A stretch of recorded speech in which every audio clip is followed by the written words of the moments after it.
Adesina could call the rain with his voice alone, but when Morayo poisoned his heart with jealousy and his brother Taye betrayed him for power, the skies sealed shut. For 7 years the land dried, and the truth remained buried beneath blood, drought, and deception. With the sun blazing unforgivingly overhead, the villagers could do nothing but wait for rain that never came.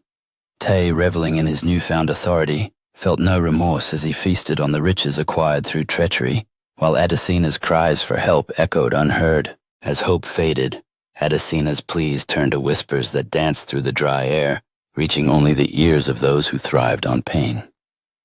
Morayo watched with glee, knowing her envy had crafted chains that bound the hearts of brothers and shattered their bond forever. Years passed with no sign of rain, and Adesina's spirit became like the land, dry and cracked.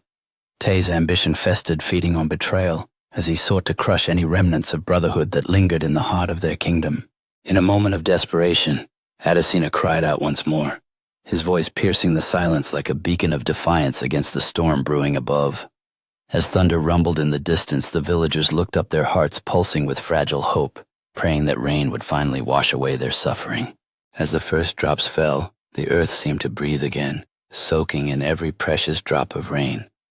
Adesina felt the weight of years lift from his shoulders, knowing that sacrifice had finally yielded a promise, and the cycle of drought was broken at last.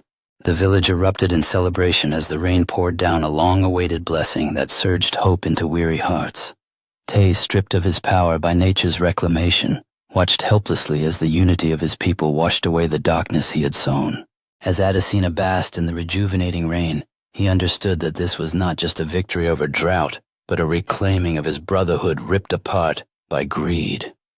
Taye, now faced with the ruins of his ambitions, felt the weight of his choices pressing heavily on his heart, a reminder of the ties he had severed. Standing before the villagers, Adesina spoke from the heart, igniting a spark of hope that spread like wildfire through the crowd, uniting them in a shared vision for a better future. As night fell, and the rain subsided, the flickering light of the communal fire cast an aura of belonging, weaving their spirits back together once more. With laughter echoing through the air, Adesina led the children in playful splashes, their innocence symbolizing the bright future ahead. Meanwhile, Taye observed from a distance, a whirlwind of emotions stirring within him, grappling with remorse and the possibility of redemption.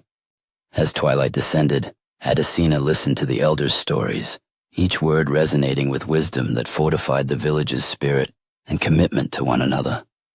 Taye took a deep breath and stepped forward, his heart pounding as he sought to mend the bonds he had broken, searching for a path to reconciliation in the eyes of those he once wronged.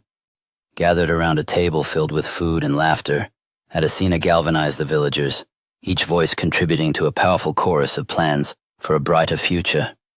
Taye stood apart, overwhelmed by the atmosphere of unity and purpose, realizing that perhaps he could still find a place among them if he chose to embrace change.